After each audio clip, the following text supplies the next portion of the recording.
Bonjour, je m'appelle Lynne Casimiro, je suis physiothérapeute et je travaille ici à l'Université d'Ottawa. Voici le programme de marche pour prendre en main votre arthrose.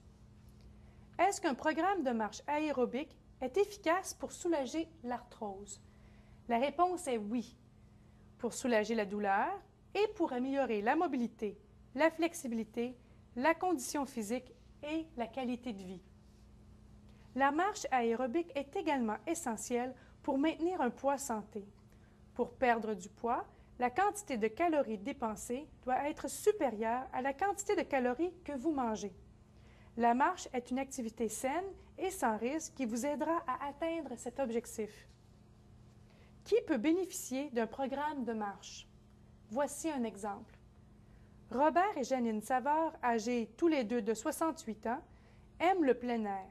Ils éprouvent tous les jours de la douleur au genou et ont de la difficulté à effectuer des activités régulières, comme monter un escalier, en raison de leur arthrose. Ils peuvent marcher, mais ils ressentent parfois une douleur modérée. Robert s'est rendu sur le site web de Prendre en main votre arthrite et il a appris qu'un programme de marche efficace pouvait améliorer leurs conditions. Robert et Janine ont commencé à marcher.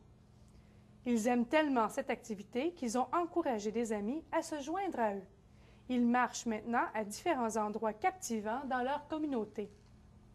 Comment s'y prendre? L'information suivante n'est qu'un exemple pour vous guider. Chaque personne est unique.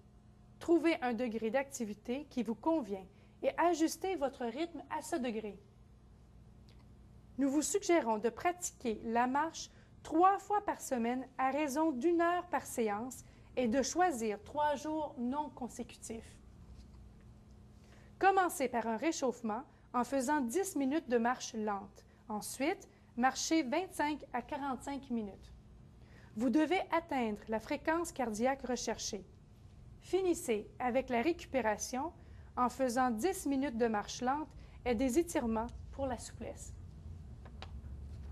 Le tableau suivant démontre la progression du programme de marche et indique la fréquence cardiaque maximale recherchée. Pour déterminer votre fréquence cardiaque, vous devez vérifier votre pouls. Nous vous proposons 2 façons de faire. Pour la pulsation de la carotide, placez votre index et votre majeur au milieu de la gorge ou sur la paume d'Adam. Glissez vos doigts environ 1 pouce vers la gauche ou la droite. Pour la pulsation radiale, placez votre index et votre majeur à l'intérieur de votre poignet, sous la base de votre pouce. Ensuite, pendant 10 secondes, comptez le nombre de fois que vous sentez votre pulsation, puis multipliez par 6, ou comptez pendant 1 minute complète. Voici comment calculer votre fréquence cardiaque maximale. Pour les hommes, calculez 220 moins votre âge. Le chiffre obtenu correspond au battement maximal par minute recherché. Pour les femmes, calculez 226 moins votre âge. Le chiffre obtenu correspond au battement maximal par minute recherché. Prenons l'exemple de Robert. Il a 68 ans. 220 moins 68 égale 152 battements par minute. Ceci représente sa fréquence cardiaque maximale. Selon le tableau, à la semaine 14, Robert devrait atteindre une fréquence cardiaque de 60 60 de 152 égale 91 battements par minute, soit 15 battements en 10 secondes. Donc, en marchant, Robert devrait atteindre une fréquence d'environ 91 battements par minute ou 15 battements en 10 secondes. N'oubliez pas, avant de commencer, remplissez le questionnaire d'aptitude à l'activité physique. Si vous avez répondu oui à une ou plusieurs questions du sondage, veuillez consulter un médecin avant de commencer un programme d'activité physique. Pendant le programme, si vous éprouvez une douleur modérée à sévère, arrêtez la séance pour la journée et attendez que la douleur soit disparue avant de recommencer le programme.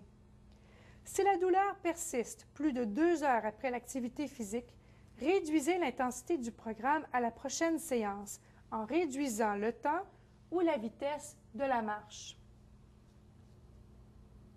Nous vous suggérons d'utiliser un podomètre.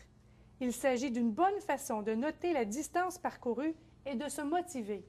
Visez 10 000 pas par jour pour avoir un style de vie plus sain. Aussi, les programmes de marche offerts dans votre communauté sont une excellente façon de poursuivre votre programme de marche régulier. Vous pouvez également marcher avec un ami ou faire une promenade avec votre chien.